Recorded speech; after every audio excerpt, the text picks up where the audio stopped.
Tuh, Waalaikumsalam warahmatullahi wabarakatuh. alhamdulillah, alhamdulillahilladzi hadana li hadza wa ma kunna linahtadiya laula an hadanallah. Asyhadu an la ilaha illallah wa asyhadu anna Muhammadan abduhu wa rasuluh la nabiyya ba'dah. Wa qala Allah Ta'ala fil Qur'anil Karim, fa in tawallaw faqul hasbiyallahu la ilaha illa huwa alaihi tawakkaltu wa huwa rabbul arsyil azim. Shadaqallahu azim. Amma ba'du. Alhamdulillah teman-teman, kita langsung saja ke surat Az-Zariyat ayat 21.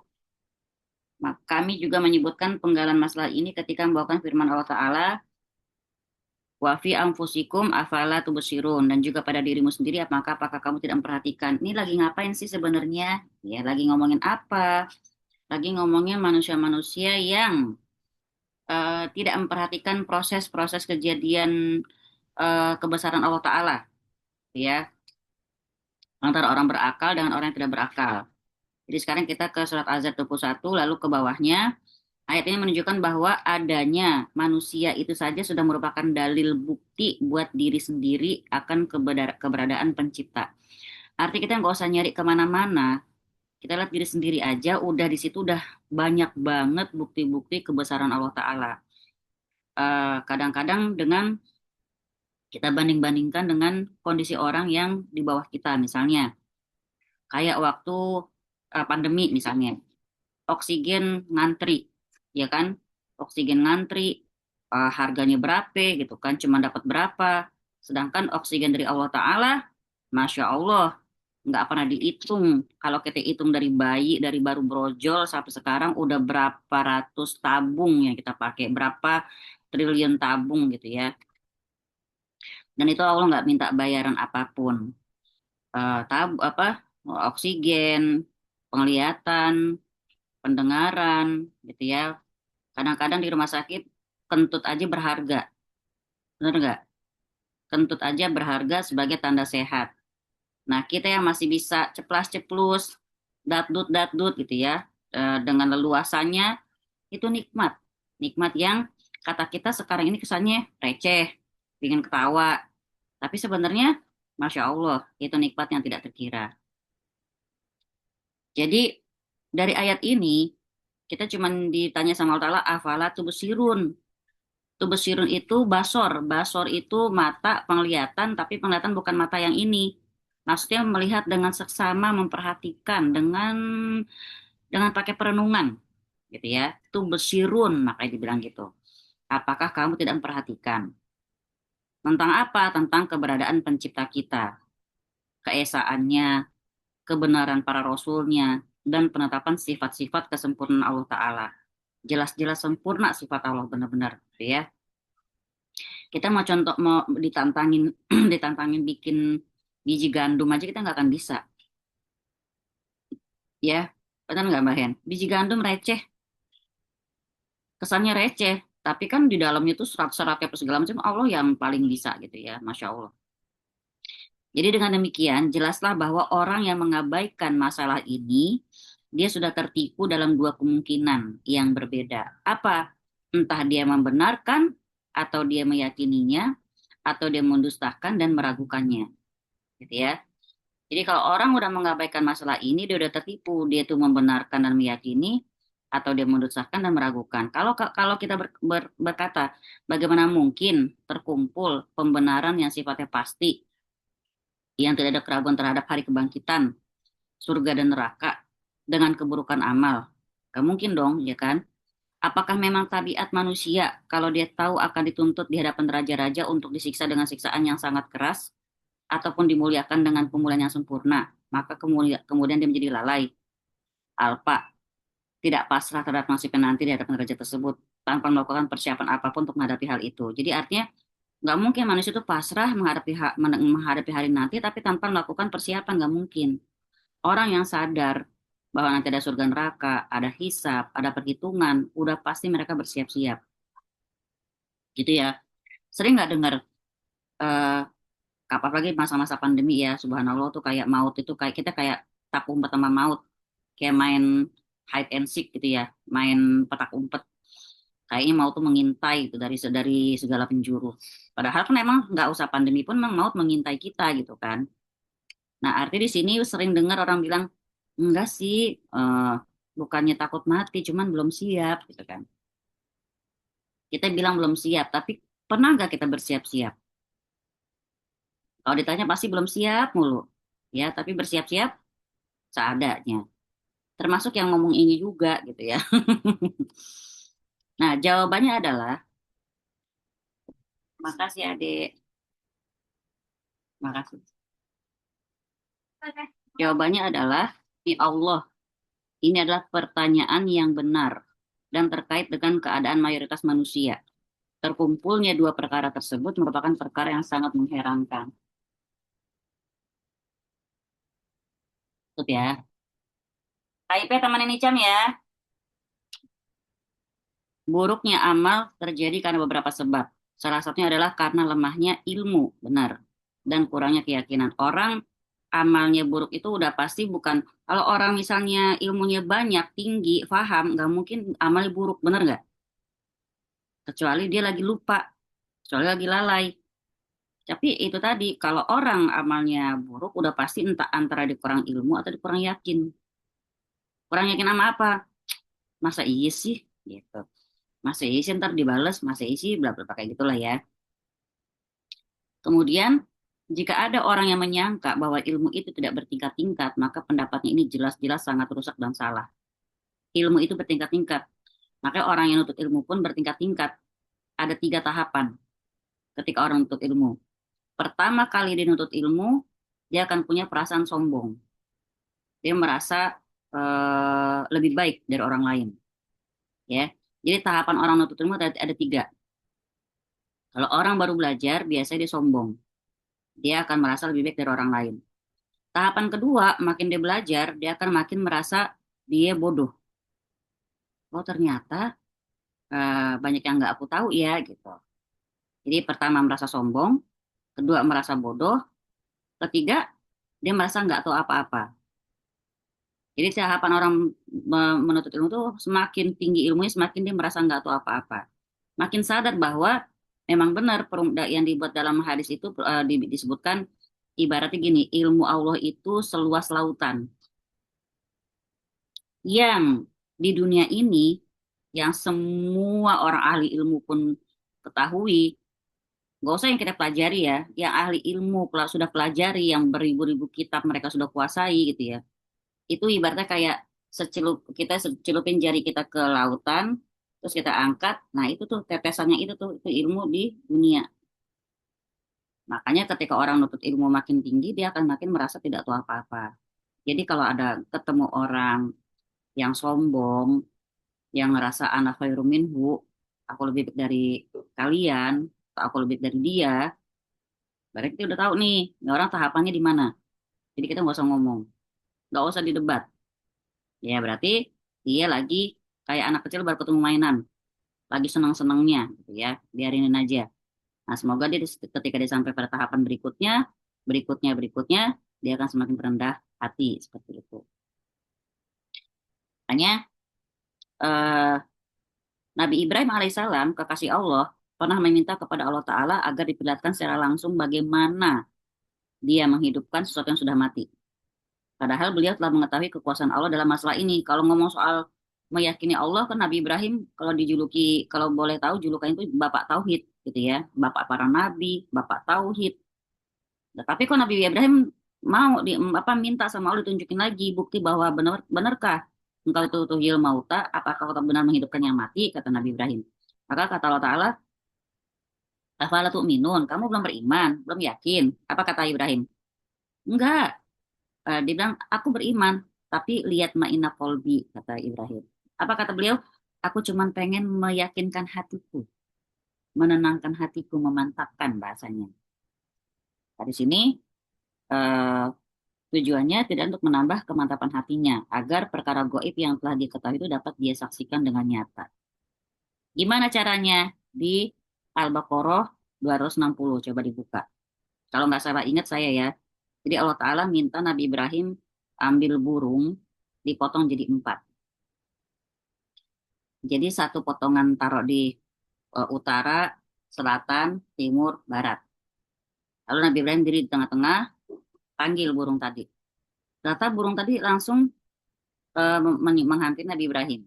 Jadi potongan-potongan tadi itu bersatu, langsung berbentuk burung lagi, dia menghampiri Nabi Ibrahim alaihissalam.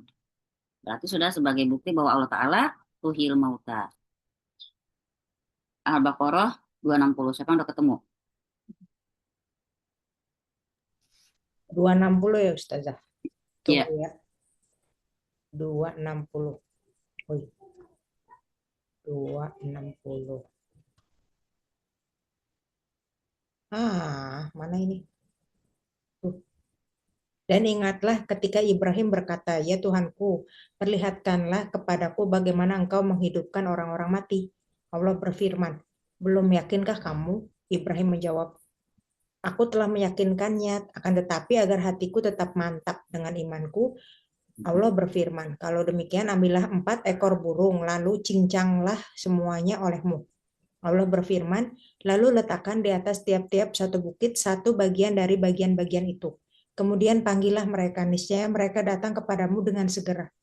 Dan ketahuilah bahwa Allah Maha Kuasa lagi Maha Bijaksana." Insya Allah kan? Ya. Tambah lagi dengan Ali Imran 27 kalau nggak salah. Tulijul laila fin nahari wa tulijun nahara fil lail wa tukhrijul hayya minal mayyit wa tukhrijul mayyita minal hayyi wa tarzuqu man tasya'u bighairi hisab. Cakep banget itu. Ya. Allah tuh memperjalankan tulijul laila fin nahar, memperjalankan malam ke siang, siang ke malam dan mengeluarkan yang mati dari yang hidup atau zulma itu dan mengeluarkan yang hidup dari yang mati. Dan Allah memberikan rezeki pada siapapun yang Allah kendaki dengan tanpa hitung-hitungan. Jadi Allah kalau mau ngasih, Allah nggak pakai perhitungan, nggak bilang, ah lu doanya baru segitu, entar dulu ngasihnya, enggak. Kalau emang lu mau ngasih, ngasih aja. Gitu. Suka-suka Allah. Maka di sini Imam Ahmad dalam musnadnya meriwayatkan dari Nabi SAW bahwasanya beliau bersabda, laisal mukhbiru kal mu'ayin. Orang yang hanya mendengarkan kabar pasti nggak sama seperti orang yang menyaksikan langsung. Benar dong, zaman sekarang pun begitu. Kalau kita cuma dengar, kamu kata siapa yang Mbak Hen? Katanya, gitu ya. Dibanding orang yang lihat langsung beda. Tapi kadang-kadang zaman sekarang yang cuma dengar pun kadang-kadang lebih heboh daripada yang lihat langsung. Gitu ya. Jadi, jika kelemahan ilmu ini berkumpul dengan ketidakhadirannya dalam hati pada sebagian besar waktu yang disebabkan oleh kesibukan pelakunya dengan hal yang berlawanan dengan ilmu tersebut, ditambah lagi dengan tuntutan karakter, jeratan hawa nafsu, kekuatan syahwat, kekuasaan syahwat, terkecohnya jiwa, terperangkap tipu daya setan, kegundahan tentang lambatnya janji, panjangnya angan-angan, kealpaan, kecintaan terhadap dunia, mudah menakwilkan sesuatu sesuai dengan keinginan dia, dan kebiasaan yang buruk, maka tidak ada yang mampu menahan iman selain zat yang menahan langit dan bumi agar tidak lenyap. Itu ya, bahasanya kalau orang sudah lemah ilmunya, kumpul di dalam hatinya dengan syahwatnya, dengan karakternya, hawa nafsunya, belum lagi bisikan setan, belum lagi panjang angan-angan sama dunia, udah dah. Bahasanya kalau nggak Allah yang nyelamatin nggak bisa, gitu. Ya, udah lemah ilmu, lemah iman pula, ya, syahwatnya gede, angan-angannya panjang, nggak yakin sama janji Allah, itu gampang tuh kena jeratan setan. Juga dibilang tuntutan karakter juga. Maka sebab inilah yang menjadikan manusia berbeda dalam tingkatan iman dan amal. Sementara tingkatan terakhir adalah bagian terkecil dari sebutir atom iman yang masih tersisa di dalam hatinya. Sebab-sebab tadi kembali dengan kepada kelemahan basiroh. Apa basiroh tadi ya? Yang dibilang wafi anfusikum afala tubsirun. Ya, basiroh, basor, ilmu dan keyakinan serta kesabaran. Oleh sebab itu Allah memuji orang-orang yang memiliki keyakinan dan kesabaran dan menjadikan mereka sebagai para imam dalam agama. Surat As-Sajdah ayat 24. Wa ja'alna minhum a'immatan yahduna bi amrina lamma sabaru wa kanu bi ayatina yuqinun. Dan kami jadikan di antara mereka itu pemimpin-pemimpin yang memberikan petunjuk dengan perintah kami selama mereka sabar. Mereka meyakini ayat-ayat kami. Jadi yang namanya Allah pilih jadi nabi pun udah pilihan Allah. Coba kita lihat seperti misalnya ulul azmi. Ulul azmi siapa aja, Wi? Siapa aja ulul azmi? Wi. Ya, Ustaz. Nabi Daud, Nabi Ibrahim, Nabi Isa, Nabi Musa, Nabi Muhammad. Ini Mim ya, Nuh sayang. Ini Mim, bukan Nabi Daud. Nuh. Oh ya. Nabi Nuh, Nuh, Ibrahim, Musa, Isa, Muhammad. Kenapa ulul azmi? Ini 5 nabi yang ujiannya paling berat. Nabi Nuh gimana nggak berat? Ya, bikin perahu mulai dari nanam dulu. Kebanyakan dibilang apa sama kaumnya? Si Nuh gila, gila dia. Bikin perahu dari nanam dulu. Dari nanam bibit dulu, bibitnya dulu, pohonnya itu. Tunggu sampai membesar. Terus nanamnya di atas bukit pula yang paling tinggi. Ditanya buat apaan? Buat bikin perahu. Perahu buat apa? Entar kalau pas ada banjir bandang. Bandang dari mana? Gitu. Kalau bahasa kita, saat itu tuh nggak pernah terjadi banjir di negerinya Nabi Nuh itu. Sampai bikin perahu. Perahu udah jadi nih. Perahu di atas bukit. Kalau kata orang mau nurunnya gimana? Emang nggak diturunin ke Nabi Nuh. Nanti kan soalnya banjir bandang.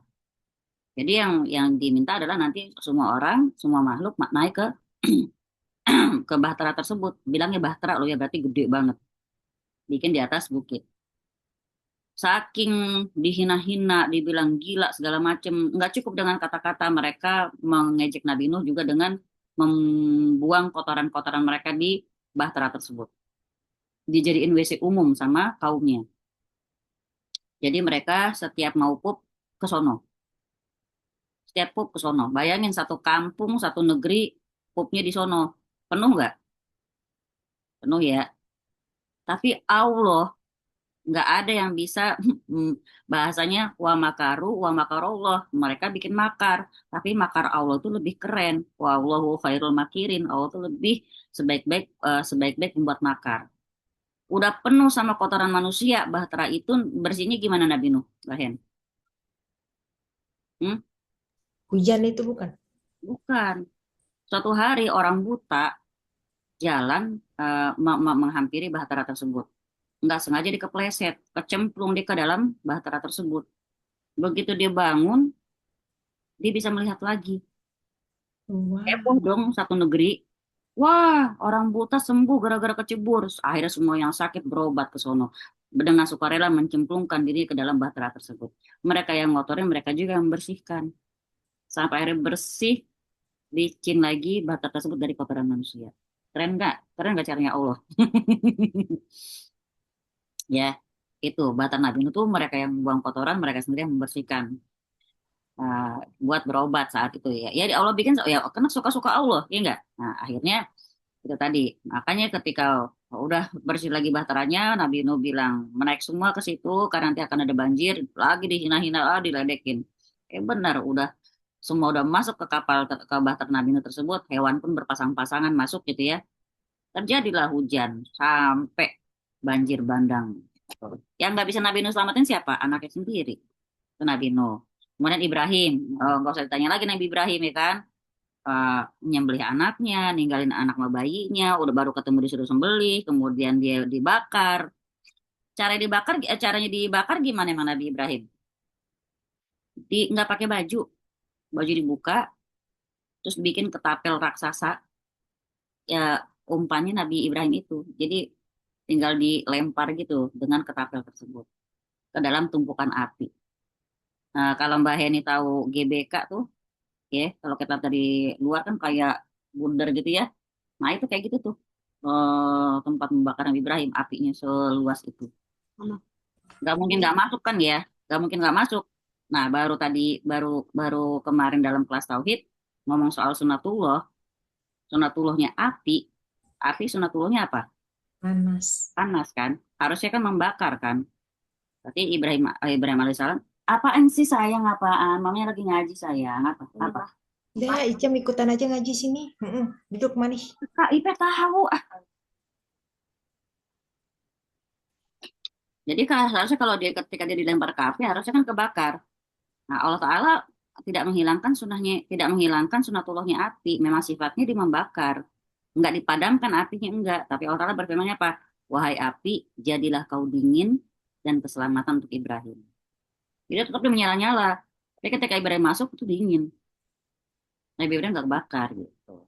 Tapi kalau kita mau bilang hati kita kayak apa, udah sampai hampir dilemparkan, mungkin ya kalau yang lemah iman macam kita udah kayak apaan tahu. Tapi Ibrahim tetap teguh, gitu ya. Lempar. Dia tahu api dingin setelah dia masuk. Nggak dibisikin, tenang aja. Kamu nggak usah khawatir, ntar api dingin kok. Enggak. Coba. Ujian keimanan tuh Masya Allah. Ya, nah, mau Ibrahim. Musa apalagi. Ya, Musa. Kemudian Isa. Yang dari kecil juga udah di omongin lah. Nggak punya bapak lah, segala macam kayak gitu. Kemudian Nabi kita alaihissalam, Nabi kita sallallahu alaihi wasallam, yaitu Nabi Muhammad, Allahumma sholli wa sallim wa barik alaihi. Boleh apa lagi ya?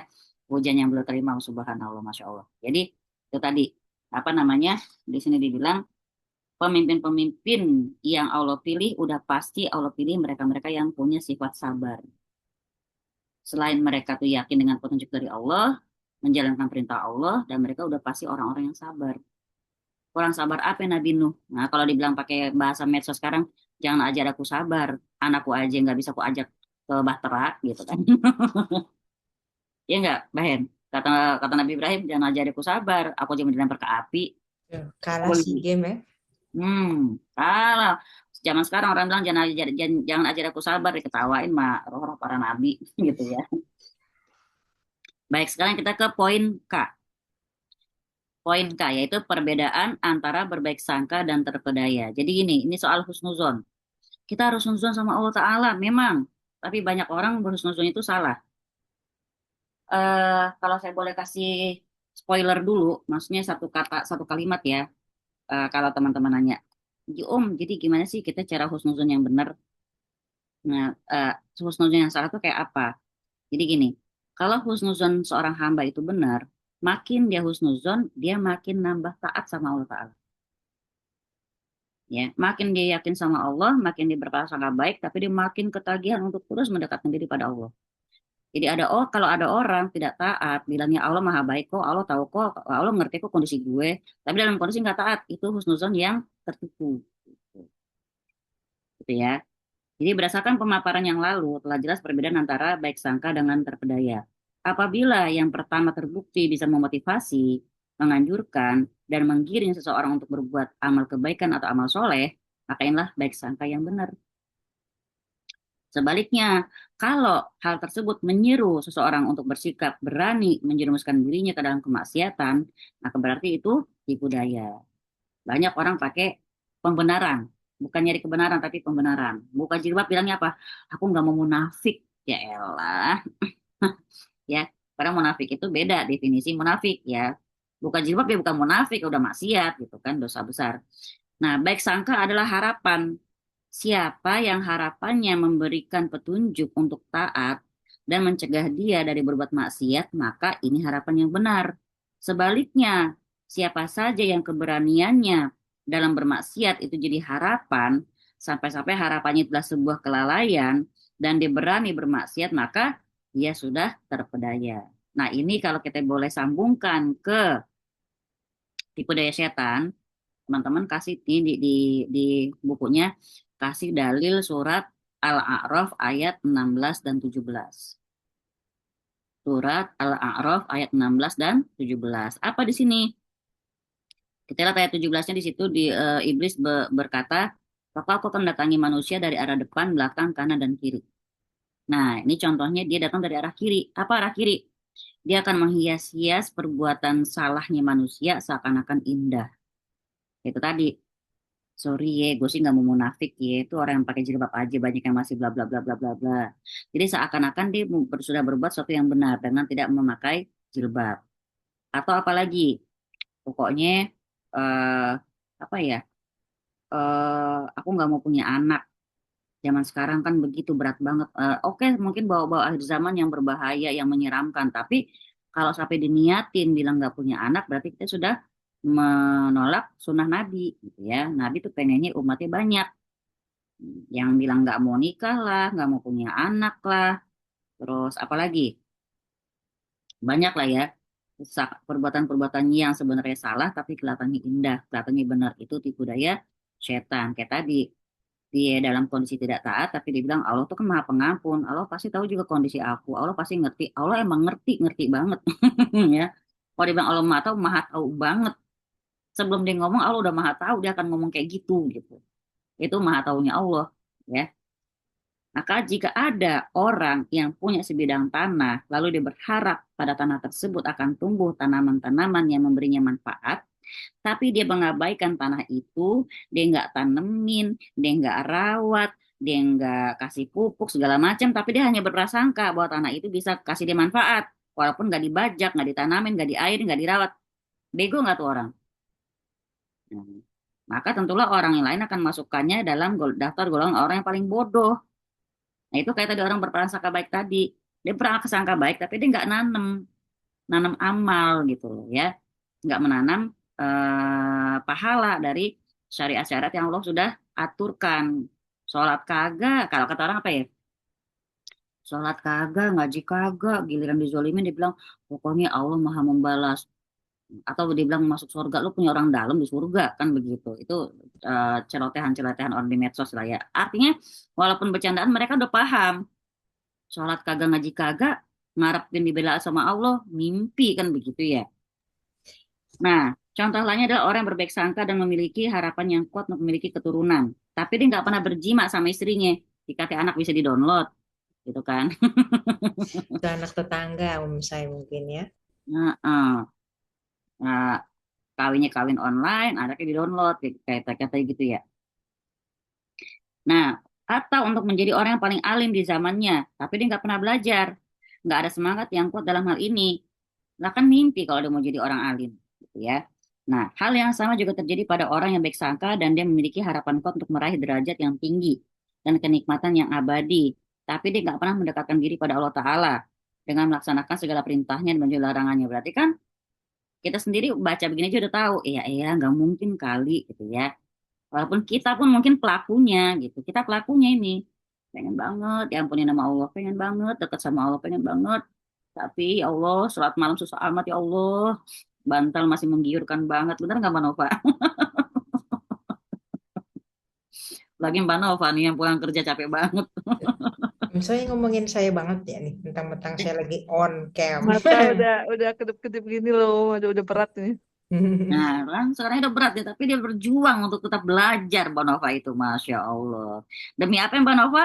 Demi dapat pahala dari Allah. Kan Ya, gitu kan? lupa ilmu ya Om. Kalau Tuh. kita mau ngomong, kalau kita mau ngomong dari syahwat, ngapain coba Mbak Nova? Capek-capek di situ. Mendingan ke kamar Mbak Nova. No, bantal masih nyebut udah nungguin. Udah AC, adem bener gitu kan. Enak banget dah. Kita ngomongin syahwat Tuh. ya. Lagi Mm-mm. Mbak Wiwi tuh di ruang tamu, gue tahu tuh Mbak Wiwi tuh.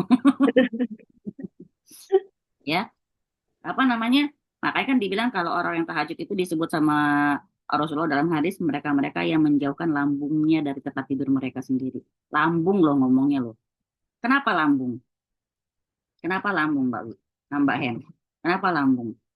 Karena segala segala syahwat tuh ngumpul di perut memang. Segala syahwat tuh ngumpul di perut. Ya, mereka-mereka yang rela menjauhkan lambungnya dari tempat tidur. Syahwat itu datangnya dari perut. Kenapa? Makanya kalau orang banyak makan, biasanya orang itu jadi males. Ya, malas ibadah, keras hati, nggak mau dibilangin kalau orang banyak makan. Bah ini banyak makan, dan ntar nanti ngomongin bah ini lagi katanya. Ya Allah. Ya, padahal Allah Ta'ala berfirman dalam surat Al-Baqarah 218. Apa kata Allah Ta'ala? Bismillahirrahmanirrahim. Innalladzina amanu walladzina hajaru wajahadu fi sabilillah ulaika yarjuna rahmatallah. Sungguhnya orang-orang yang beriman dan orang-orang yang berhijrah dan berjihad di jalan Allah, mereka lah yang mengharapkan rahmat Allah. 3 nih tahapannya. Setelah beriman, kita ngapain? Harus hijrah. Agak ada orang beriman nggak hijrah tuh nggak ada. Kemarin saya lagi seneng main di thread kan ya. Di thread itu ada orang olahraga. Oh, jadi bulian. Kenapa? Iya, memang ini ketutup pakai kerudung, pakai jilbab, tapi baju ketat dari leher sampai bawah. Nyeplak banget lah pokoknya. Baju renang ya Om saya, baju renang. Baju lari, baju olahraga, tapi nyeplak banget. Iya itu sekaligus dia buat berenang Om saya, multifungsi. Oh, multifungsi. Terus di dadanya gundal gandul gitu kan. Kan kita yang perempuan aja ngeliatnya risih gitu ya. Maksudnya ya itu tadi. Kalau sudah beriman, mengimani perintah Allah Ta'ala tentang menutup aurat, kita harus cari tahu kayak gimana tutup aurat itu. Itu akan ketahuan jawabannya di dalam hadis. Apa dalam hadis? Yang tidak menyeplak ke badannya gitu kan. Bajunya itu nggak menampakkan lekuk-lekuk tubuhnya. Itu harus belajar. Fikihnya belajar, hadisnya belajar, baru nanti setelah itu baru dia harus hijrah.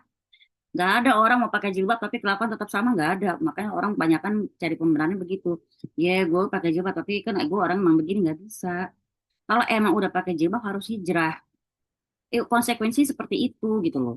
Tidak bisa loh mau tetap menampakkan lekuk tubuh, ya mending kagak usah, ya kan? Jadi emang udah harus ada konsekuensinya kita terima. Kayak gini, contohnya kadang-kadang manusia, manusia itu lebih taat sama peraturan manusia. Contoh, ketika dia sekolah di sekolah mana, kan sekolah tuh seragam beda-beda kan.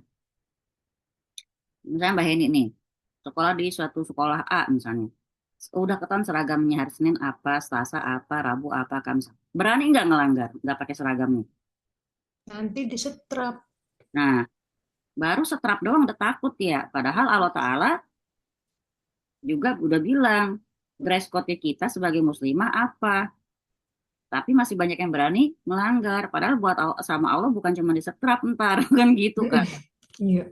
Ngeri kan. Tapi itu tadi, setan membuat dia merasa nggak salah dengan dosanya tersebut. Ngeri nggak? Itu yang Kayaknya bilang enteng. terperdaya itu berarti ya, Ya, Ustaz. kayaknya enteng aja ntar urusan di akhirat. Nauzubillah. Padahal subhanallah ya, yang namanya siksaan Allah Ta'ala itu, Allah Ta'ala maha luas rahmatnya, tapi jangan salah, Allah Ta'ala juga amat pedih siksanya. Untuk orang yang sengaja, yang benar-benar sengaja melanggar, udah tahu hukumnya masih dilanggar, seperti itu. Itu ya, perhatikanlah. Jadi kalau udah beriman, harus hijrah. Kalau udah hijrah, jihad. Apa jihad? Jihad itu ngelawan hawa nafsu sendiri. Jihad itu kita ngerjain sesuatu yang kita pun nggak suka, tapi Allah merintahin. Itu namanya jihad. Bangun malam nggak enak, ngantuk. Tapi kita lawan, itu namanya jihad. Nggak mentaati suami, susah. Tapi kita harus taat. Itu jihad. Gitu. Ya. Perhatikanlah bagaimana Rabb semesta alam menjadikan harapan kaum mukminin seiring dengan pelaksanaan ketaatan. Seperti yang disebutkan dalam ayat di atas. Jadi kalau emang dia punya harapan sama Allah, pasti dia udah otomatis hijrah dan dia berjihad dengan ketaatannya tersebut. Adapun orang-orang yang tertipu, mereka berkata, sungguh orang-orang yang lalai, yang mengabaikan hak-hak Allah, dan yang bersikap durhaka kepada hambanya, yang berani melakukan perkara yang diharamkan, itu yang sebenarnya lebih layak mengharapkan rahmatnya, kata mereka. Nah, rahasia masalah ini ialah bahwasanya harapan dan baik sangka yang benar itu cuma terjadi dengan pelaksanaan sejumlah sebab yang dituntut oleh hikmah Allah Ta'ala dalam syariat, ketetapan, ganjaran, dan kemuliaannya. Gitu ya. Nah, seorang hamba haruslah melaksanakan sebab-sebab itu terlebih dulu, baru kemudian dia berusaha membaguskan persangkaan diri kepada Robnya. Jadi harus melaksanakan sebab-sebab ketaatan dulu, baru dia tuh berhak berhusnuzon pada Allah. Ini taat aja belum, husnuzon nggak bisa, gitu. Gitu ya Mbak Hen. Kebalik berarti saya, kebalik. Balik, jangan husnuzon dulu, baru melaksanakan ketaatan. Justru taat dulu, baru kita dapat tuh husnuzon yang benar. Maksudnya kata orang, lo kan bukannya kita husnuzon baru kita biar termotivasi ibadah. Salah, takutnya nanti jadi husnuzon yang salah, bilang gitu. Karena husnuzon dengan tertipu itu beda tipis, bilang. Beda tipis. Husnuzon yang benar gimana? Husnuzon yang benar itu justru menambah ketaatan pada orang tersebut. Gitu. Bahasanya makin kemaruk dia nyari pahala Allah Ta'ala. Makin kemaruk nyari ibadah. Wajib sudah, rawatib sudah, duha. Duha sudah, tahajud udah, ngaji. Apalagi nih gitu. Tuh orang husnuzon sama Allah Ta'ala. Nah, itu Say, punten. Ini boleh nggak langsung nanya aja nih? Boleh. Ayo yang lain silakan ya. Saya duluan tapi. Apa kalau ini kan ada kan lagi ada maunya nih ya. Kan terus jadi kan harus husnuzon tapi kan taat dulu kan gitu tadi dibilangnya. Hmm. Terus dilihat nih sama orang, wih taat bener, wih sekarang rajin loh gitu kan, dibilang kan, ini mah lagi ada maunya, ntar juga kalau udah dapet maunya, tinggal dia ngebalik lagi, itu gimana Ustazah kalau begitu? Berarti itu minal jinnati wanas. Ah, Apa ya minal jinnati wanas, Bahyan? Setan itu ada dari kalangan jin, ada dari kalangan manusia. Kalangan setan yang dari kalangan jin misalnya nggak bisa ngegodain, setannya itu masuk ke manusia. dalam manusia. Setan manusia yang ngomong, "Elah, Ntar juga buka lagi lo jilbabnya. Alah, setan manusia itu ngomong kayak gitu, gitu. Langsung maksudnya baca ta'awuz terus Ya, banyak-banyakin ya itu di iya, situ. cuekin Auzubillah. aja, abaikan. Kalau nggak berhasil lewat setan manusia yang berwujud, terkadang hati kita sendiri. Cici, cici. Hmm. Pernah nggak kayak gitu? Ayo ngomongin siapa? Wis, Lagi-lagi ya kan? wis panjang tuh jilbabnya. Widih, pakai abaya, gitu. Aduh, kayaknya gue para paling soleha deh, mana. Itu setan semua tuh yang kalau udah pokoknya pokoknya bikin kita merasa kayak canggung untuk dalam ketaatan itu bisikan setan. Nanti lanjut terus. Lanjut Lanjutin. terus. Ya, Keep laksanakan. moving forward. Asik dah. Artinya, Kalau berbahasa Inggris nanya. Nggak ada yang mau nanya lagi? Baik, kita lanjutin.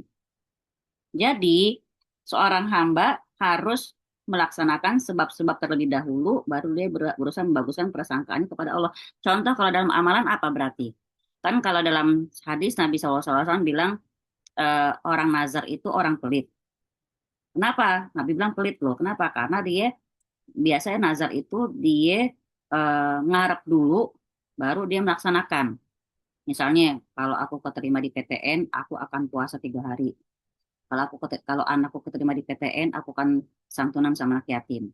Umpama anaknya nggak keterima di PTN, santunan nggak dia? Nggak. Umpama dia nggak keterima di PTN, puasa nggak dia? Nggak kan? Berarti dia ngarep dulu. Makanya kata Nabi, orang bernazar itu orang pelit. Bagusnya gimana? Tawasul. Tawasul itu apa? Melaksanakan amal soleh dulu, baru minta sama Allah. Ya Allah, aku mau santunan. Sambil santunan bilang, doain ya dek, biar kakak keterima di PTN. Doain, doain kayak gitu. Nggak keterima, ya nggak apa-apa. Yang penting kita sudah melaksanakan sesuatu yang kira-kira Allah ridhoi. Tuh. Gitu ya. Berarti nggak ikhlas dong. Oh, ini koridornya nggak, kita koridor nggak bisa pakai kata-kata ikhlas nggak ikhlas. Ini kita kan ngarepnya emang sama Allah. Emang kita ngarep sama siapa lagi? Gitu kan? Jadi kita barter amal soleh kita dengan harapan kita. Harapan kita udah kayak rumah sakit. Ya, hamba itu berharap kepadanya agar tidak menjadikan dirinya bergantung pada sebab-sebab tadi. Alih-alih memohon agar dia menjadikan sebab-sebab itu sebagai sarana yang bisa memberikan manfaat kepadanya dan sesuatu yang dapat menghindarkan dari dirinya segala perkara yang bertentangan dengannya dan yang dapat membatalkan dampak negatif yang mungkin timbul dari sebab-sebab tersebut. Jadi itu tadi, dia bertawasul dengan amal solehnya, ya Allah, aku berdoa kepadamu, ini suamiku mau bisnis nih, ya Allah, semoga dia terhindar dari hal-hal yang menyulitkan nantinya, terhindar dari hal-hal yang tidak engkau ridhoi, ya Allah, kayak gitu. Kita santunan, kita syukuran. Makanya kadang-kadang orang kalau nikah ngapain? Ada pengajian pranikah buat apa? Sebenarnya itu tadi.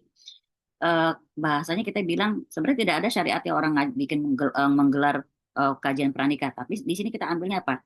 Dia minta doa dulu sebelum pernikahan. Boleh nggak? Boleh banget. Biasanya kan ketika dia mengadakan acara itu dia juga sedekahan. Dia mengundang anak yatim buat santunan. Berarti dia lagi melaksanakan tawasul. Artinya dia minta sama Allah Ta'ala supaya nanti acaranya lancar. Gitu. Dengan amal soleh tersebut. Gitu ya. Itu di situ ada pengamalan surat Duha ayat terakhir yang bilang wa amma bini mati robika fahadis.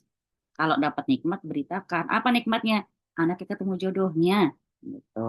Diberitain apa? Nih, insya Allah kita anak saya mau nikah nih seminggu lagi. Maka hari ini saya gelar pengajian, pengajian pranikah sebagai tanda syukur dan juga minta doanya. Itu boleh.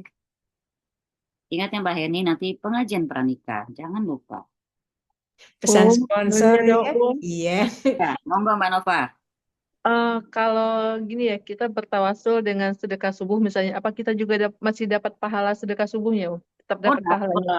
dapat banget. Pahala sedekah subuh dapat, pahala tawasul juga dapat. Jadi itu tadi. Makanya tawasul itu apapun yang amal soleh yang lagi teman-teman lakukan, eh, boleh gitu ya. Umpama nih kayak Mbak Nova mau nengok anak ke pondok nih misalnya. Terus tiba-tiba suami, padahal Mbak Nova lagi kangen banget. Tapi suami bilang, jangan sekarang deh mah, minggu depan aja misalnya. Tapi hati sedih banget nih. Tapi Mbak Nova, ya udahlah, suami loh, ya, kunci surga kita loh. Ya udah deh, taat sama suami. Nah, di hati langsung tawasul, ya Allah, hari ini aku udah mentaati suamiku. Aku nggak ngelawan, dia bilang minggu besok, ya udah aku nurut. Aku tawasul, ya Allah, dengan semoga dengan taatku sama suami, anakku di sana disehatin. Boleh. Jadi amal soleh itu apa saja, entah bentuknya materi yang kita sedekahkan atau nurut kita sama suami kita. Anak nurut sama orang tua, padahal lagi kesel banget, tapi dia berusaha tetap bermuka manis, bisa tawasul di situ. Ya Allah, aku tawasul, ya Allah, dengan kesabaran menghadapin orang tua. Begitu. Kan engkau memerintahkan dalam Quran, wala tanharhuma, jangan bentak keduanya. Kamu kolan karima, dan kalau ngomong sama kamu dengan kata-kata mulia, aku nggak bentak orang tua aku, ya Allah, padahal pengen banget ngebentak misalnya, tapi aku tahan. Bisa tawasul juga di situ. Gitu. Makanya sebenarnya seorang gadis itu banyak banget jalan dia bertawasul. Selama dia masih punya orang tua ya. Turutin orang tuanya, bahagiain orang tuanya. Itu tawasul di situ. Nggak usah jauh-jauh nyari tawasulan. Ya, sudah ke yatim atau kemana-mana jauh. Nggak usah. Masih punya orang tua, bahagiain orang tuanya. Masya Allah ya. Baru tahu Ustazah. Pokoknya, Gimana? pokoknya bayinya Mbak Heni bikin happy terus. Itu Ya, gitu ya. Baru tahu setiap tuh. ketawa, bilang tuh bilang gini, Mama, bilang sampai ngucapin, Mama ridho sama aku ya, ridho.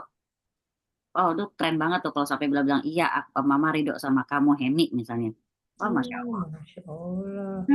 Dari Hmm, dulu bilang ini ya Ustazah, kenapa baru malam ini? Alhamdulillah ya kan. ini kan rezekinya sekarang kalau kata Allah Ta'ala, bukan Iya, kemarin. langsung praktek. Mak, Sip. mak, bangun mak gitu. Sekarang ke poin L. Tadi kita udah ngomong soal berharap, sekarang syarat-syarat berharap. Nah, diajarin di sini nih. Termasuk perkara yang harus diketahui kalau jika seseorang mengharapkan sesuatu, maka dia harus punya 3 syarat berikut. Nah, nih Hen, baca Mbak Hen. Apa pertama? Rasa Pertama, hmm, rasa rasa cinta. cinta terhadap apa yang diharapkan. Pengen banget, enggak sih? Kan main ya enggak? Luar biasa. Kedua, Kedua, khawatiran tidak dapat apa yang diharapkan. Kita takut harus nanti tuh punya. Jadi kita kuciwa. kita kalau kayak kita belajar tauhid kan kita harus tahu tauhid, harus tahu syirik. Kenapa harus tahu syirik? Biar tahu pentingnya tauhid, justru harus kenal sama syirik. Nah, kayak tadi, kita harus cinta sama yang kita harapkan, juga harus punya kekhawatiran, jangan sampai nggak dapat apa yang kita harapkan tersebut. Gitu. Itu Tuh. 2, ada roja dan khauf, harap dan takut gitu. Yang ketiga, Usaha untuk memperoleh apa yang diharapkan sesuai dengan kemampuan. maka dan itu ya, harapan yang disertai dengan salah satu dari ketiga syarat di atas hanya akan menjadi angan-angan, ya, yang tidak disertai loh ya. Harapan dan angan-angan adalah 2 hal yang berbeda. Itu namanya ngahayal. Kalau namanya menghayal, 5M aja dapat kita menghayal. Kesimpan rapi di mana? Di kepala, bukan di berangkas. Setiap orang yang berharap adalah orang yang khawatir. Benar nggak? Makin dia berharap, makin gede khawatirnya. Berharap nih masuk PTN. Pasti kita khawatir dong nggak dapet. Ya kan? Makin gede harapan kita, makin khawatir. Nah, andai kekhawatiran tersebut menimpa orang yang sedang berjalan, pasti dia akan mempercepat jalannya disebabkan apa? Takut kehilangan sesuatu. Nah, gitu, begitu kita. Makin kita berharap sama Allah, makin kita bergesa-gesa untuk terus mengharap Allah. Bergesa-gesa tidur kita bangun untuk tahajud, bergesa-gesa ngaji, pokoknya terus menerus dengan amalan-amalan. Nah, dalam Jami' Tirmizi dari Abu Hurairah radhiyallahu anhu dia mengatakan bahwa Rasulullah SAW bersabda, "Man khofa adlaja, wa man adlaja balaghul manzil. Ala inna sil'atallahi ghaliyah, ala inna sil'atallahi al-jannah." Siapa yang takut terlambat, pasti dia akan berjalan semalam suntuk. Berarti apa ya? Dia akan nggak berani istirahat, saking takut telat, gitu ya. Dan barang siapa yang berjalan semalam suntuk, dia pasti akan sampai ke tempat tujuannya. Ingatlah, barang dagangan Allah itu mahal. Ingatlah sesungguhnya barang dagangan Allah itu adalah surga. Aduh, cakep banget Mbak Heni. Mahal Mbak Heni, mahal. Mahal, Ustazah, gimana dong ini mahal banget Ustazah, hati-hati banyak Mahal ya, setan. Mbak Wiwi, mahal kan barang dagangan Allah kan ya, makanya, pakai air mata ya, Cin. Jadi sebagaimana Allah Ta'ala memberikan harapan untuk orang-orang yang melakukan amal soleh, maka dia juga menyertakan rasa takut bagi mereka. Maksudnya apa? Kalau kita udah beramal soleh, kita harus punya kekhawatiran, keterima enggak? Bener enggak nih amalanku gitu? Makanya kenapa orang belajar fikih? Untuk apa? Biar tahu wudunya benar apa enggak. Karena kalau wudhu kita nggak benar, sholat kita nggak sah. Itu semua berkaitan itu. Ya, berdasarkan hal ini diketahui bahwa rasa harap dan takut yang bermanfaat adalah yang teriringi dengan amal soleh. Kalau cuma takut atau harap tapi nggak ada amal soleh itu dusta, bohong. Nah, coba Mbak ini baca terjemahan di Al-Mu'minun 57-61. Sungguh, orang-orang yang karena takut azab Robnya, mereka sangat berhati-hati. Dan mereka yang beriman dengan tanda-tanda kekuasaan Robnya, dan mereka yang tidak mempersekutukan Robnya, dan mereka yang memberikan apa yang mereka berikan sedekah dengan hati penuh rasa takut karena mereka tahu bahwa sesungguhnya mereka akan kembali kepada Robnya. Mereka itu bersegera dengan dalam kebaikan-kebaikan, dan merekalah orang-orang yang lebih dahulu memperolehnya. Ya Allah. Jadi kita pertama ya, pertama orang yang takut sama azab Allah. Kalau udah takut sama azab Allah berarti orang itu akan hati-hati, ya kan? Kalau udah hati-hati mereka akan semakin beriman dengan tanda-tanda kekuasaan Allah. Kalau udah mereka tahu Allah itu benar-benar berkuasa, maha kuasa, nggak ada siapapun, pasti mereka nggak akan pernah bersekutukan Rohnya. Itu relate banget, itu nyambung. Ya, dan mereka yang memberikan apa mereka berikan sebagai sedekah dengan hati penuh rasa takut, maksudnya apa? Takut. Jangan sampai ini gue ngasih nggak ikhlas. Jangan sampai gue ngasih ini menyakiti yang disedekahi. Karena di Quran juga bilang, jangan sampai kata-katamu yang menyakiti itu mengiringi sedekahmu. Maaf, kadang-kadang orang ada yang ringan tangan sedekah, tapi dia juga ringan lisannya. Orangnya mungkin misalnya gampang marah, maka banyak orang yang bilang, emang dia mulutnya begitu, tapi orangnya baik banget. Nggak bisa. Di Quran bilang jangan sampai eh, apa namanya eh, kata-katamu menyakiti si penerimanya gitu loh, mengiringi sedekahmu itu gitu.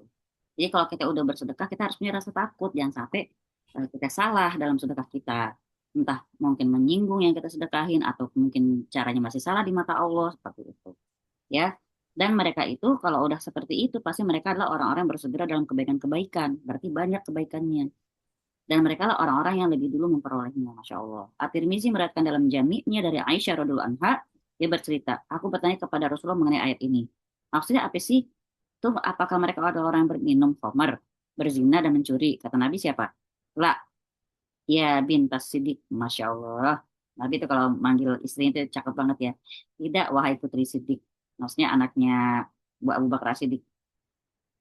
Tapi mereka adalah orang-orang yang berpuasa, yang mengerjakan sholat dan bersedekah. Mereka takut semua amalan tersebut tidak diterima. Mereka adalah orang-orang yang bersegera dalam kebaikan. Jadi orang-orang ini udah puasa, udah sholat, udah sedekah, tapi mereka tetap rendah hati.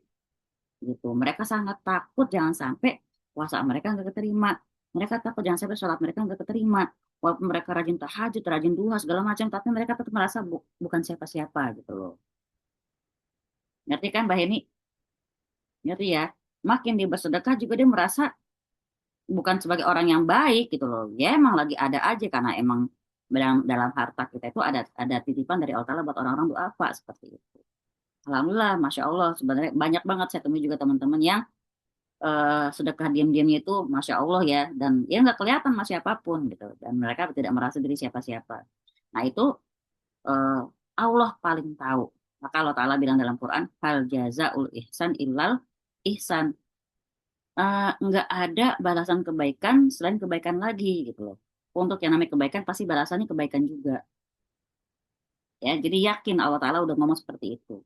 Nah, ini juga hal serupa disebutkan dari hadis Abu Hurairah.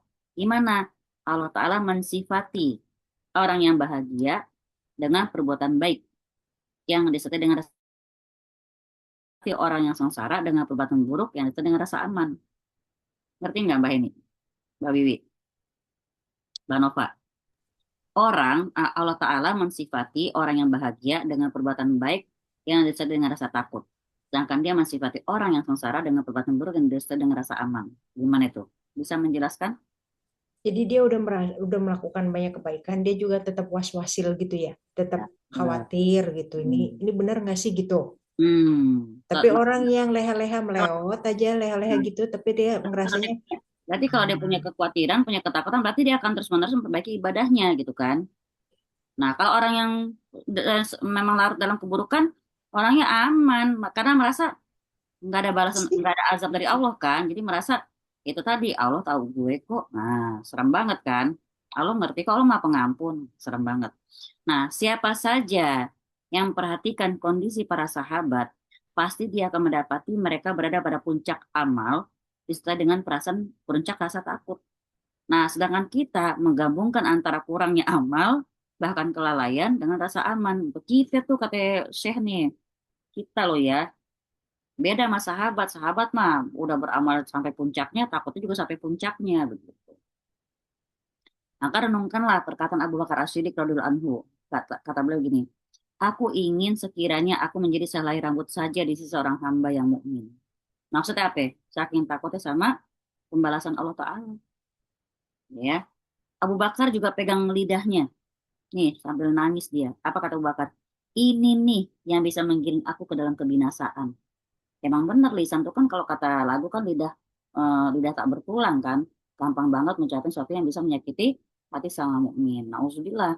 Beliaulah orang yang paling banyak menangis. Maka kata beliau, menangislah. Nih dengerin ya Mbak Hen.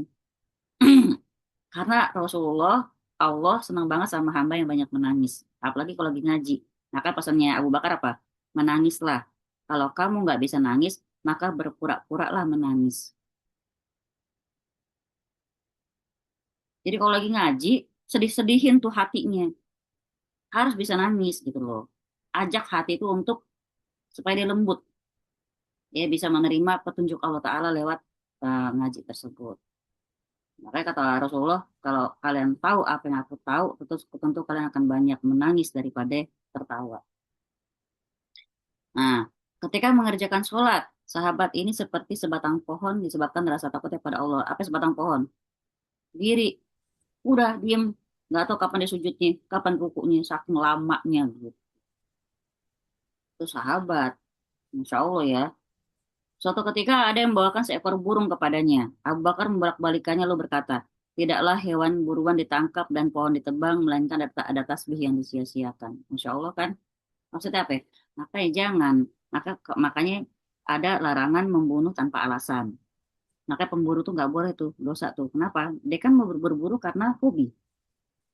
Artinya setiap hewan yang dia bunuh, berkuranglah tasbih. Karena dalam Quran disebutkan seluruh makhluk yang ada di bumi ini bertasbih kepada Allah Ta'ala. Metik tanaman gara-gara iseng juga sebenarnya kalau kita pakai pedoman ayat ini berarti dosa. Itu tanaman lagi bertasbih, cepet kita potong aja, main potek aja. Nah, subhanallah kan, kita mengurangi tasbih-tasbih yang sedang digaungkan oleh para tanaman-tanaman itu. Saat menghadapi maut, Abu Bakar berkata kepada putrinya, wahai putriku, kata Abu Bakar, sebagian harta kaum muslimin ada padaku, yaitu abaah atau mantel yang biasa dikenakan wanita Arab ya. Jadi ini hartanya dengerin nih, cuman mantel, bejana, dan budak ini. Bawalah segera kepada Umar bin Al-Khattab radhiyallahu anhu. Beliau menambahkan, demi Allah, aku lebih senang sekiranya aku menjadi pohon yang dimakan lalu ditebang. Saking dia nggak berani banget ngadap Allah bawa harta gitu loh. Ya, 3 harta tuh aja. Nah, kita banyak banget satu lemari ada berapa baju kita Mbak Nova. Begitu masih kepikiran di sana ada sale gimana Ya, Ustazah? Mbak Wiwi, di lemarinya ada berapa bajunya Mbak Wiwi. Ini Abu Bakar cuma punya 3 harta aja udah nggak tenang dia. Satu baju, bejana, sama budak. Kita ada berapa baju kita ya? Ya. Kemudian kata Qatadah, telah sampai kepada aku perkataan Abu Bakar. Aku senang sekiranya aku menjadi tanaman hijau yang dimakan binatang ternak. Artinya ya udah ada dimakan selesai. Nggak ada hisap-hisapan di akhirat gitu maksudnya. Lihatlah Umar bin Khattab radhiyallahu anhu saat membaca surat At-Tur. Sahabat ini menangis ketika sampai pada ayat Inna azaba rabbika lawaqi'. Sungguh azab Rabbmu pasti terjadi. Nah, ini kalau kita baca ini itu tadi, kalaupun lagi nggak pengen nangis, nangislah. Berpura-pura lah menangis. Karena sangat kerasnya tangisan tersebut, beliau sakit. Akhirnya para sahabat menjenguknya. Umar bin Al-Khattab berkata kepada anaknya saat maut menjelang, celakalah kamu, letakkanlah pipiku ke tanah, mudah-mudahan Allah Ta'ala merahmatiku. Lantas beliau melanjutkan, celakalah ibuku, jika Allah Ta'ala tidak mengampuniku. Beliau mengulangi sebanyak 3 kali, lalu kemudian meninggal dunia. Saat berzikir di malam hari, Umar pernah membaca ayat yang membuatnya takut, hingga dia tetap tinggal di rumahnya selama beberapa hari. Orang-orang menjenguknya karena menyangka dia sedang sakit. Di wajahnya terdapat 2 garis hitam akibat tangisan. Nih, di sini nih garis hitamnya. Jadi kayak membentuk kayak apa? Kayak anak sungai gitu. Ibnu Abbas radhiyallahu anhu pernah berkata kepadanya, Allah membuka sejumlah kota, menaklukkan sejumlah negeri, dan melakukan sejumlah hal dengan perantaraanmu. Umar pun menjawab, aku senang sekiranya aku selamat tanpa membawa pahala ataupun dosa. Artinya, beliau nggak merasa punya pahala banyak gitu loh. Justru pikiran beliau nggak ada pahala nggak apa-apa, tapi juga asal nggak ada dosa juga gitu. Tapi kan nggak mungkin kan ya gitu. Nah, itu Umar. Sekarang siapa? Utsman bin Affan. Utsman bin Affan yang jika berdiri di samping kuburan, dia menangis hingga air matanya membasahi jenggotnya. Beliau mengatakan, sekiranya aku berada di antara surga dan neraka, sedangkan aku tidak tahu ke arah mana dari keduanya aku diperintah, sungguh aku akan memilih menjadi abu sebelum aku tahu mana yang ditetapkan untukku. Itu Utsman loh ya, yang pakai hartanya banyak dalam dakwah gitu ya, yang juga dia kena apa namanya dibunuh juga meninggalnya Utsman bin Affan. Utsman bin Affan ini ketika mau dibunuh tuh tahu nggak teman-teman? Itu di buku ada. Jadi pemberontakan itu terjadi sejak Rasulullah nggak ada. Mulai itu ya sejak tapi di antara 4 sahabat ini cuma Abu Bakar yang meninggalnya wajar. Kalau Umar, Utsman, Ali semua tuh dibunuh. Ya Umar dibunuh sama pengkhianat yang nanti jadi pelopor Syiah. Kalau Utsman dibunuh pemberontakan kayak zaman sekarang pemerintah kayak dulu zamannya Soeharto dilengserin kayak gitulah. Nah, itu udah 40 hari kalau nggak salah rumahnya Utsman dikepung sama para pemberontak. Dijagain juga. Tapi kemudian setelah keluar atau 2 bulan tuh kalau nggak salah Umar bilang sama yang jagain udah nggak usah dijaga nggak apa-apa biarin deh. Nah lalu eh, apa namanya Umar mimpi malam Senin ya Umar mimpi malam Senin. Udah mimpi didatangi oleh Rasulullah dan Abu Bakar. Apa kata Rasulullah? Umar bukan Utsman. Jadi Utsman bermimpi malam Senin didatangi oleh Rasulullah, di sampingnya Abu Bakar, sampingnya Umar. Apa kata Rasulullah kepada Utsman? Wahai Utsman, besok kamu akan berbuka puasa bareng sama kami. Kata Rasulullah. Berarti isyaratnya apa? Ya kan? Makanya besok ketika Utsman tahu pemberontak akan masuk ke rumahnya, dia dalam kondisi mengaji. Nah, jadi ketika dia kondisi ngaji, ditebas lehernya.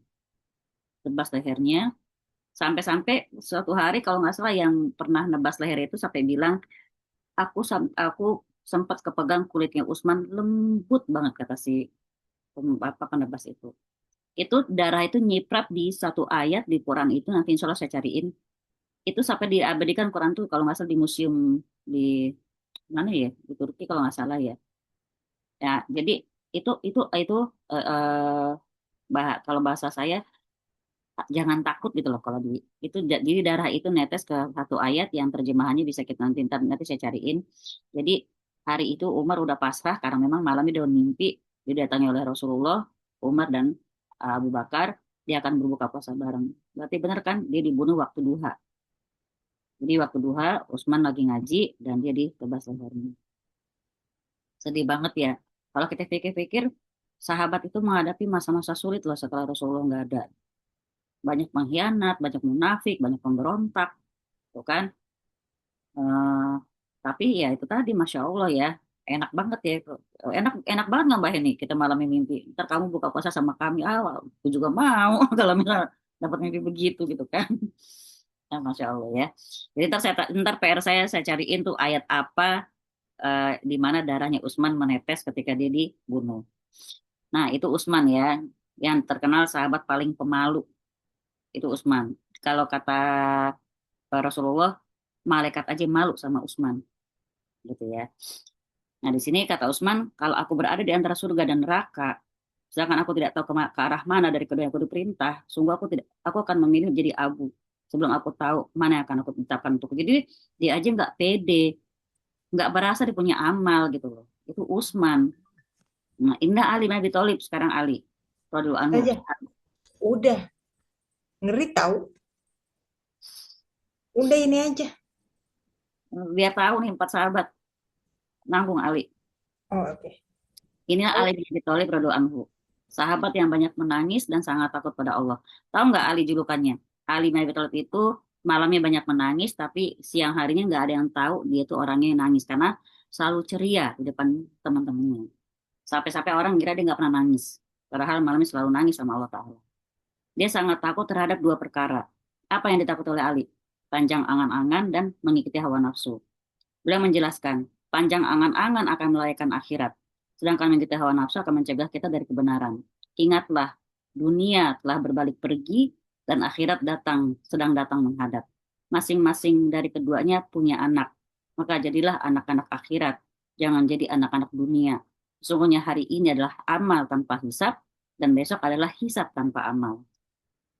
Paham, Mbak Heni? Sekarang ini tempatnya kita beramal, nggak ada hisab.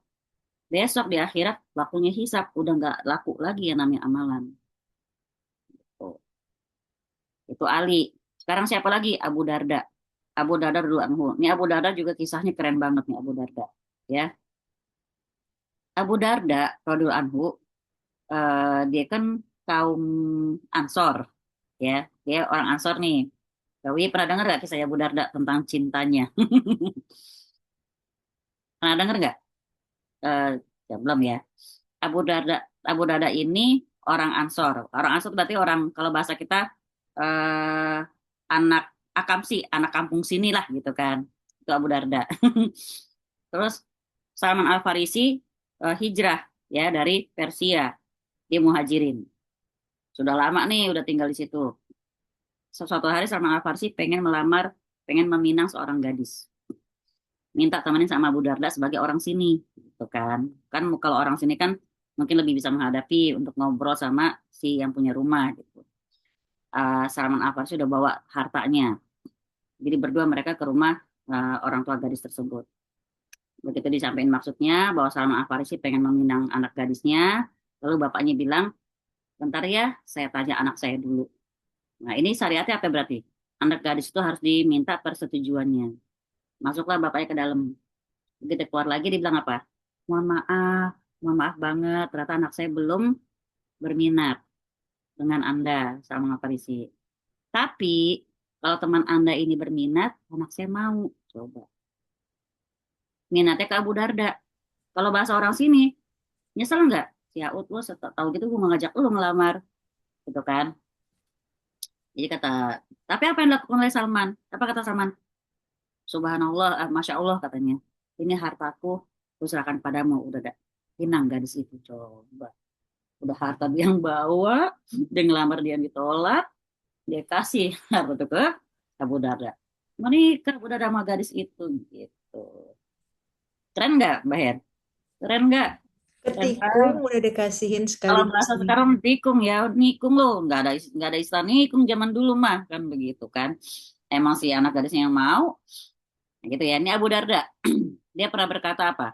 Sesungguhnya yang paling aku takutkan pada hari kiamat nanti adalah jika ditanya kepadaku, wahai Abu Darda, kamu orang yang berilmu, lalu apa yang sudah kamu amalkan dari ilmumu? Nah, loh, serem banget kan? Ya Allah. Boleh juga berkata, sekiranya kalian tahu apa yang akan kalian temui setelah kematian, tentulah kalian tidak akan makan makanan sesuai dengan selera, tidak minum sesuai selera, tidak masuk rumah untuk berenang di dalamnya. Tapi kalian akan keluar ke dataran tinggi sambil pukul-pukul dada dan menangisi diri kalian. Aku benar-benar amat ingin menjadi sebatang pohon yang dipotong kemudian dimakan. Ya, Abu Darda. Jadi kalau kita tahu yang namanya apa yang terjadi setelah kematian, pasti kita nggak akan nafsu makan. Ya benar juga sih, ya. Karena kan azab itu udah dimulai sejak di dalam kubur. Makanya kalau pendosa kalau udah dikubur mereka bilang, ya Allah, ya Rab cukup, gak usah pakai kiamat. Ini aja udah menyiksa banget kata pendosa. Jadi kalau orang yang beriman, ya Rab segerakan kiamat, segerakan kiamat. Apa? Dia kangen sama keluarganya. Jadi yang paling dirindukan oleh ahlul kubur itu adalah keluarganya. Semoga kita semua bisa kumpul ya sama keluarga kita masing-masing di surganya Allah. Amin ya rabbal alamin. Di bagian bawah kedua mata Ibnu Abbas terdapat bekas semacam tali sendal. Itu ya bekas air mata. Sekarang Abu Zar radhiyallahu anhu pernah berkata, alangkah baik seandainya aku adalah sebatang pohon yang ditebang. Aku ingin sekiranya aku tidak pernah diciptakan, kata Abu Zar. Ini Abu Zar, Abu Darda, sama 4 sahabat ini masuk dalam 60 sahabat yang dijamin masuk surga padahal. Tapi ngomongnya seperti ini gitu ya. Ditawarkan kepadanya nafkah, tapi dia berkata, kami telah memiliki kambing betina yang kami perah, keledai yang bawa kami, mantan budak yang melayani kami, dan kelebihan abaah atau pakaian. Sedangkan aku takut dihisap atas hal-hal tadi. Itu doang dia takut dihisap. Ya, kelebihan satu baju aja takut dihisap. Tamim Ad-Dari radhiyallahu anhu pernah membaca surat Al-Jasiyah pada suatu malam. Ketika sampai pada ayat Am hasiballadzina jtarahu as-sayyiati an naj'alahum kalladzina amanu wa amilus solihat. Apakah orang-orang yang melakukan kejahatan itu mengira bahwa kami akan perlakukan mereka seperti orang-orang beriman yang ngerjain kebajikan? Enggak mungkin, ya. Maka Tamim Ad-Dari mengulang-ulang ayat tersebut sampai subuh dia nangis. Abu Ubaidah bin Amir al-bin Jarrah berkata, aku ingin seandainya aku adalah domba jantan. Lalu keluargaku menyembelihnya dan makan daging dan menghirup buahnya. Urainya terlalu panjang kalau kita paparkan satu persatu. Maka Al-Bukhari berkata dalam sahihnya, bab tentang khauful mu'min min ayam bato amaluhu wa huwa la yash'ur. Apa katanya? Ketakutan seorang mukmin dari gugurnya amal sementara dia tidak menyadarinya. Ini bukunya ada, nanti kita bisa kalau teman-teman mau. Mbak Wiwi tolong distabiloin deh. Ntar kapan-kapan kita bahas nih, cakep banget nih. Khauful mu'min min ayah bato amaluhu wa huwa la yash'ur. Saya cari ntar sahih hadisnya, kita bahas. Nah, Ibrahim At-Taimi menyatakan, tidaklah aku membandingkan antara perkataan dan amalku, melainkan aku khawatir menjadi seorang pendusta. Maksudnya apa ya? Ini di perkataan paling bawah, teman-teman coba ditulis surat As-Saff ayat 11 deh, coba deh. Bentar ya. Bentar, saya cari dulu. Dalilnya tuh. Kita kuatin sama dalil.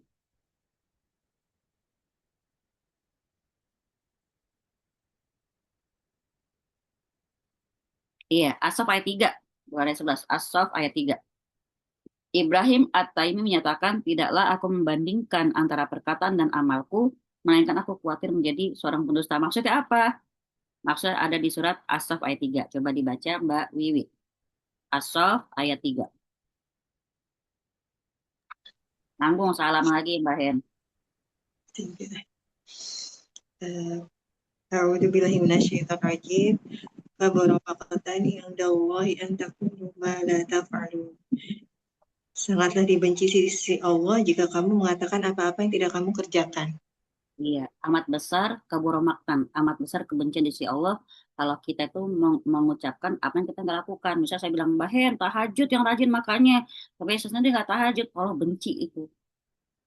Ayo Mbak Nova, rajin sunah Senin Kemisnya dong, bla bla bla bla. Makanya kadang-kadang kalau orang nanya, amalan apa yang bisa, saya tuh nggak enak. Kenapa saya bukan orang yang istiqomah gitu loh.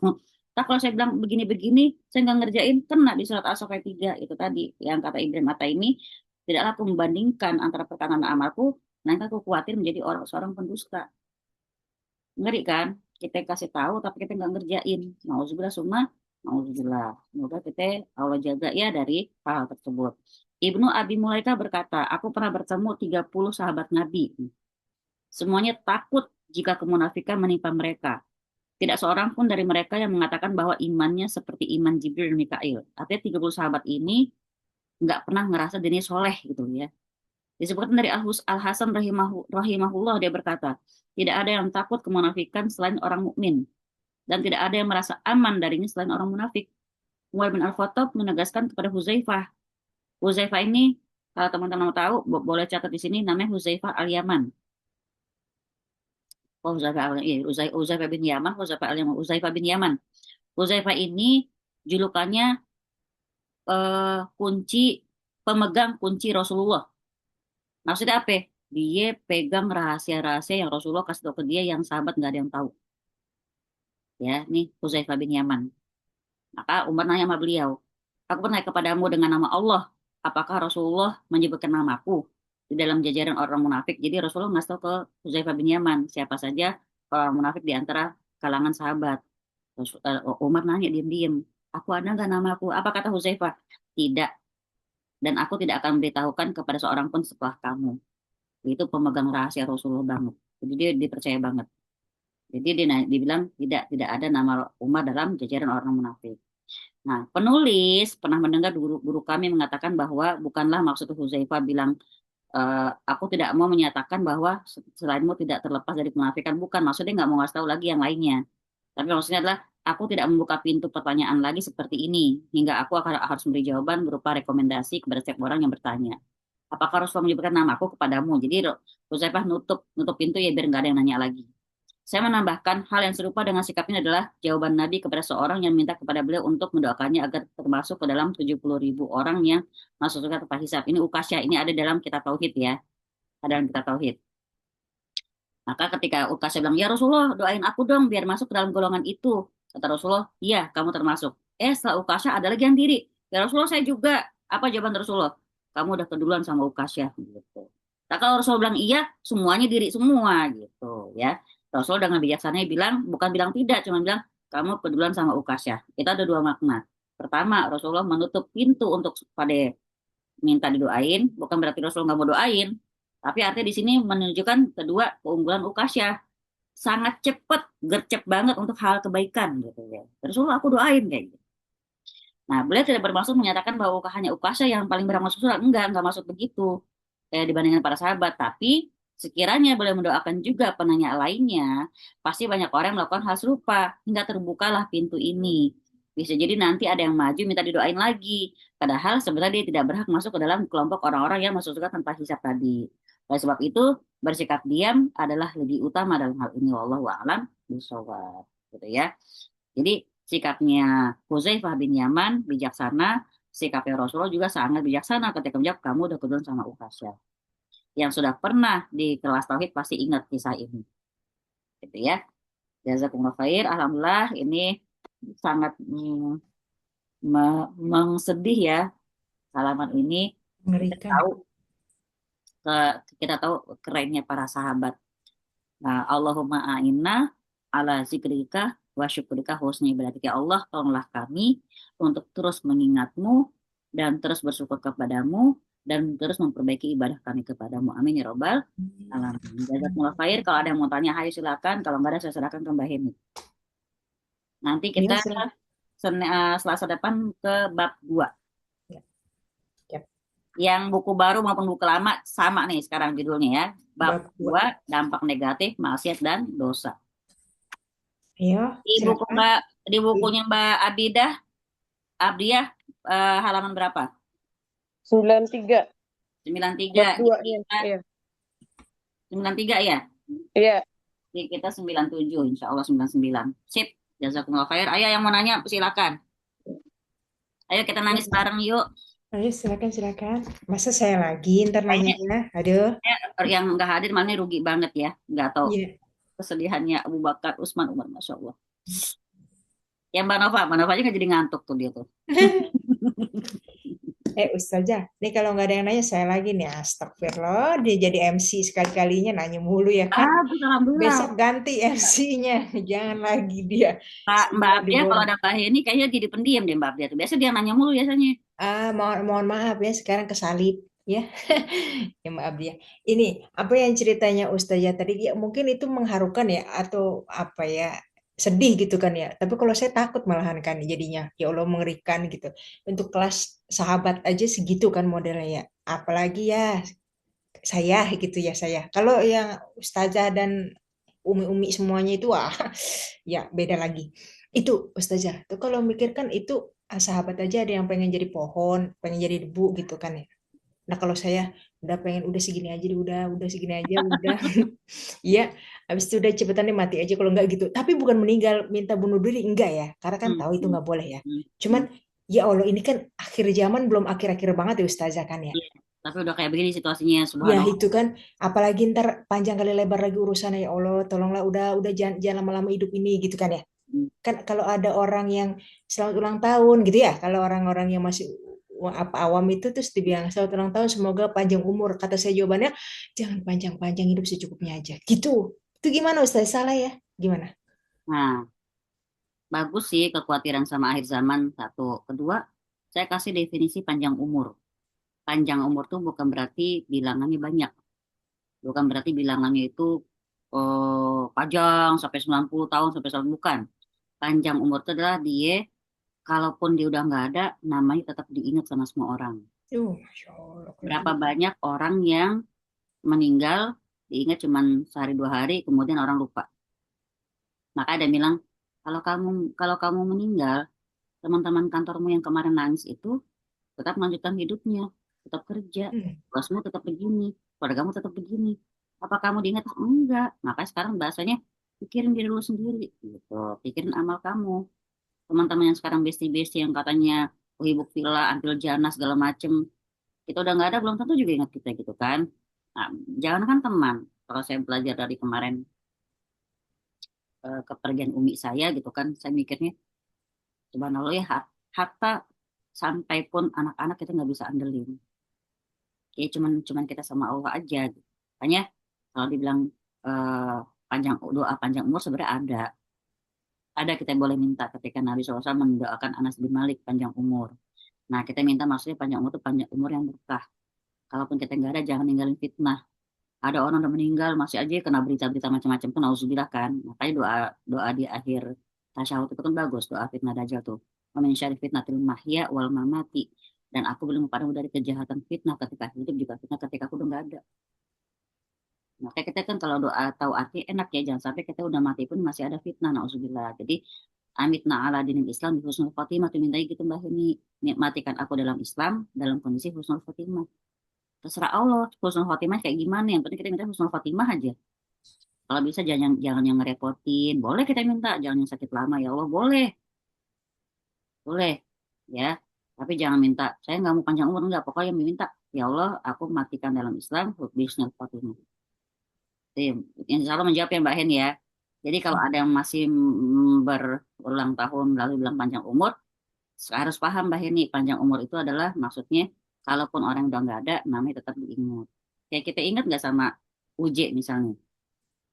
Ingat kan? Nah berarti beliau emang panjang umur. Mas saya dulu pernah nanya gitu soalnya ke kakak saya, Kak, malam itu kan UJ habis sedekahan, masih 600.000 loh ke penjual nasi goreng kalau nggak salah gitu kan.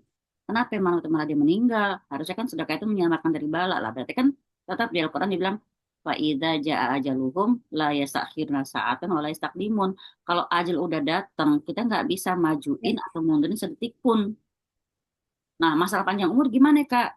Artinya panjang umur itu dia nggak ada pun namanya tetap diingat sama orang. Berasa nggak uji kayak sekarang nih kayak masih ada? Iya, berarti emang masih ada.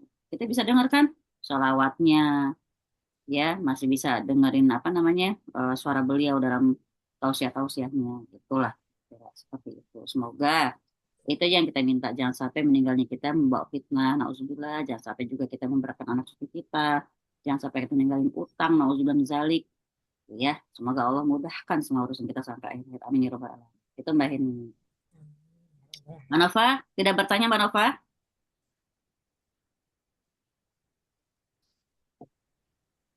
Ya, hampir sama dengan tadi yang Mbak Heni tanya ya, tentang akhir zaman ini kan banyak fitnah, terutama merasa takut ya. Kalau seandainya ketemu di Allah panjangan umur gitu, ketemu dengan Dajjal gitu kan ya. Kadang Hmm. lebih memilih, ya Allah sekarang aja dia takut Ya. tidak mampu untuk menghindari fitnah Dajjal itu. Apalagi Mm-mm. sudah dibilang ya kalau yang paling banyak eh, kena fitnah Dajjal itu adalah kaum perempuan gitu kan. Jadi merasa kayaknya ya Allah, ya kalau emang ini mendingan sekarang deh gitu, takut nggak apa sih, takut nggak Nggak bisa selamat. menolak Iya. selamat gitu, nggak bisa selamat dari fitnah Dajjal itu gitu Om. Ya benar sih, makanya yang kita bisa sekarang berdoa yang kuat, yang kenceng, yang rutin kita lazimkan doa menyelamatkan diri dari fitnah dajjal tadi, dibaca setiap tasyahud akhir. Allahumma inna a'udzubika min azabil qabri wa min azabil jahannam wa min syarri fitnatil mahya wal mamat wa min syarri fitnatil masiihid dajjal. Baca. Dan hari Jumat jangan lupa baca Al-Kahfi, insya Allah. Itu jadi wasilah. Nah, bahasa gini, kita harus yakin ketika kita sudah melakukan hal tersebut, masa ya Allah nggak balas, gitu kan? Hal jaza ihsan ila ihsan, Allah nggak pernah mengingkari janji. Untuk setiap kebaikan pasti balasnya kebaikan. Jadi kita oke, kita mau meninggal. Mbah ini mah enak bilang mau meninggal. Kita Mbak Nova, anak kita bagaimana? Kecil-kecil, Om. Hmm. Makanya, aneh pernah pernah sampai bilang ini ke teman yang belum punya anak ya, sampai sampai usianya udah lewat lah. Saya sampai bilang, saya bukan menghibur ya, saya bilang sebenarnya kalian yang nggak punya anak ini beruntung, saya bilang. Ibaratnya udah meninggal, udah nggak ada urusan apa-apa lagi gitu. Benar nggak? Nggak ada urusan. Nah, kita yang punya anak, kita meninggal, ninggalin anak keturunan kita. Semoga Allah jaga mereka, semoga Allah jaga tauhidnya gitu. Itu yang serem kan Mbak Nova, perempuan apalagi Mbak Nova juga. Puas banget ketawanya, Masya Allah. Paling PR banget, gampang. Om. Iya Ini Mbak, saya, ya. ya itu yang saya pikirkan tadi, dari tadi saya merenung gitu ya. Kalau kita kan gini, kita itu walaupun belum bisa nggak bisa dikatakan terlambat ya, kita Iya. sudah setua ini masih mau belajar lah gitu ya. Maksudnya ada bekal gitu untuk memperbaiki diri. Nah itu yang saya pikirkan, itu anak cucu kita ini gitu. Nah, Tantangan ke depannya semakin berat, sementara apa ya, eh, keinginan untuk menggali ilmu agama, mengamalkan ilmunya gitu kan, mereka lebih berat lagi. Nah gitu yang menjadi pikiran itu berat karena sekarang memang ini gitu. benar Mbak. Arti gini, kalau generasi orang tua kita, ibaratnya misalnya mereka dari orang tuanya sendiri sampai ke orang tua kita itu mungkin masih yang namanya sholat itu masih takut untuk ninggalin. Nah, generasi kita ke anak-anak kita udah nggak takut ninggalin sholat. Udah beda persepsi mereka tentang sholat gitu loh. Wak. Sekencang apapun kita ngasih tahu gitu loh. Kenapa? Karena memang sunatullahnya memang Nabi bilang gitu. Setiap 100 tahun itu generasinya itu terbaik, baik, buruk, buruk, buruk, lebih buruk, buruk, makin buruk. Gitu ya. Nah, makanya kita pakai pakai perkataan Nabi Ibrahim alaihissalam yang beliau bertanya pada anak keturunannya, mata buduna min ba'di, kalau kata Nabi Ibrahim kan, mata buduna min ba'di, apa yang akan kalian sembah kalau aku udah nggak ada. Kalau orang tua sekarang jawab ngomongnya apa? Mata kuluna min ba'di, apa yang kalian makan kalau aku nggak ada. Bener nggak? Nauzubillah ya. Semoga pokoknya kita doa terus. Semoga kita, anak-anak kita, keturunan kita, cucu kita segala macam, sampai pokoknya semua anak keturunan setiap kaum muslim, mukmin, bakal kumpulkan di surga Allah. Kita saling doain ya Mbak Atia, Mbak Nova, Mbak Wiwi. Kalau pada yang masuk surga duluan, tolong cari saya ya. Mbak Prita, Mbak Ultari Syahrini, Mbak Rifahan, Mbak Atika Yuliana. Semoga Betul. Allah Ta'ala mudahkan semua urusan teman-teman semua dunia akhirat. Amin. Kenapa Mbak Hen? Iya, saya juga, Oh, jangan Om saya doang. Saya juga baru sekali gitu jadi admin. Udah nanya mau terus. nanya satu lagi boleh nggak, Om? Satu lagi, Om. Dua aja boleh, apalagi Boleh Jangan ya. Om, jangan. Tadi kan Ini, ada, coba ini. enggak, ini jangan panjang-panjang soalnya saya mau Iya, minta Om nggak saya panjang.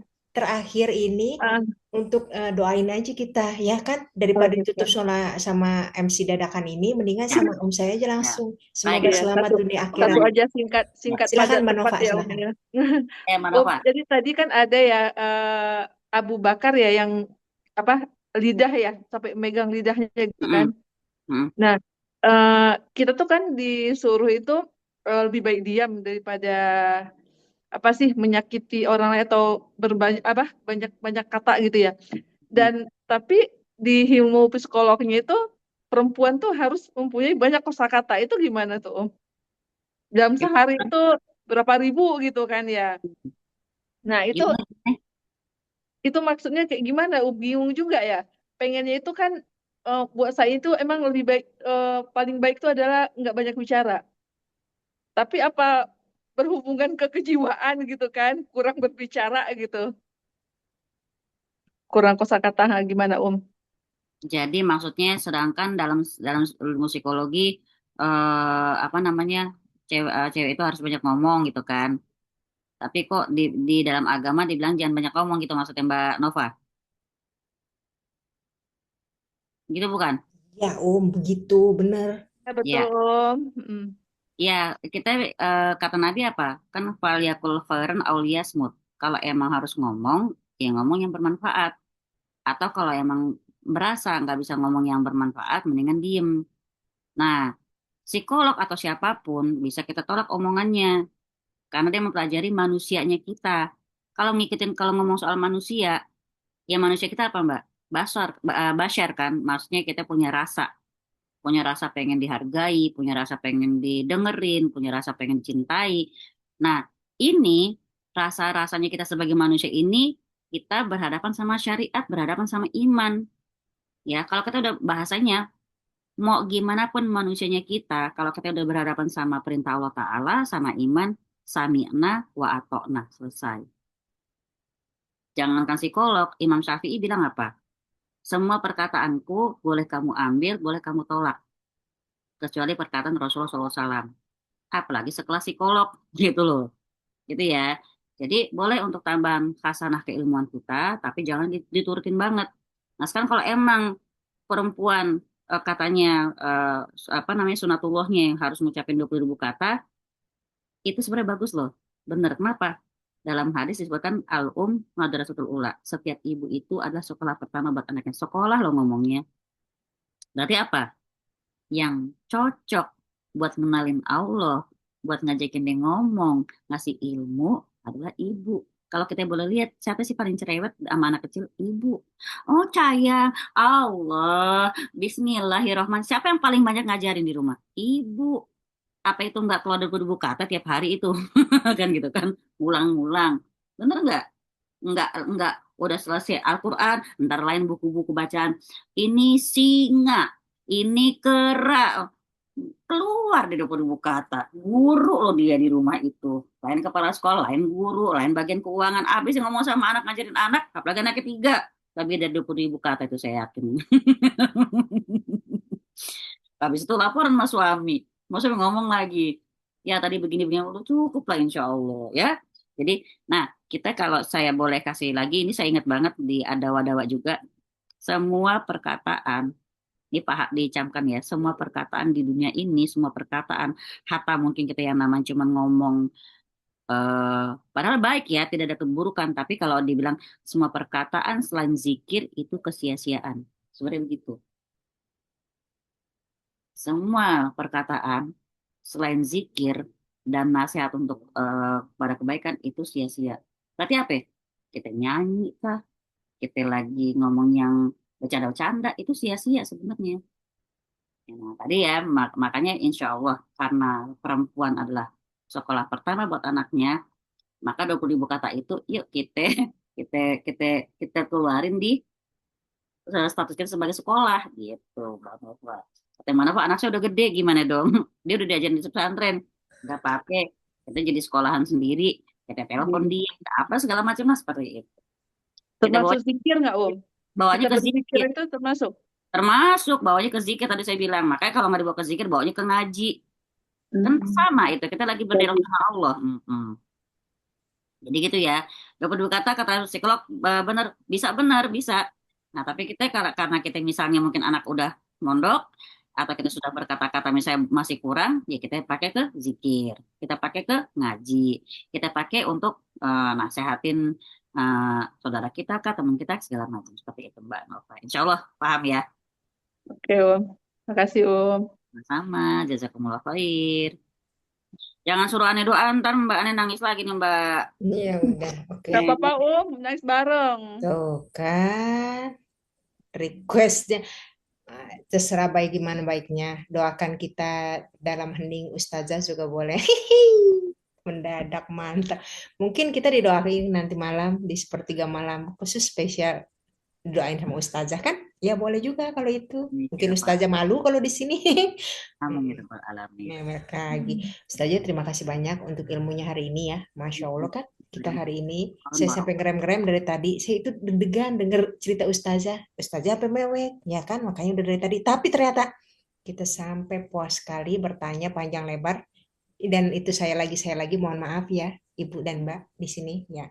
Akhirul kalam, mari kita tutup kajian malam ini dengan baca istighfar 3 kali. dan doa kafaratul majelis. Gitu Ci ya, biar cepat oke? Iya, Istighfar 3 kali. Astagfirullahaladzim, Astagfirullahaladzim, astagfirullahaladzim. Subhanakallahumma bihamdika. Alhamdulillahirabbil alamin, subhanaka Allahumma wa bihamdika asyhadu an la asyhadu ilaha an la illa ilaha anta anta astaghfiruka wa atubu ilaik. Mohon Assalamualaikum. maaf untuk semua salah dan Waalaikumsalam. hilaf. Terima Jazakallah kasih khair banyak. Mbak Iya, Heni MC dadakan. Sama-sama. Assalamualaikum. Izin live ya, saya tutup. Iya.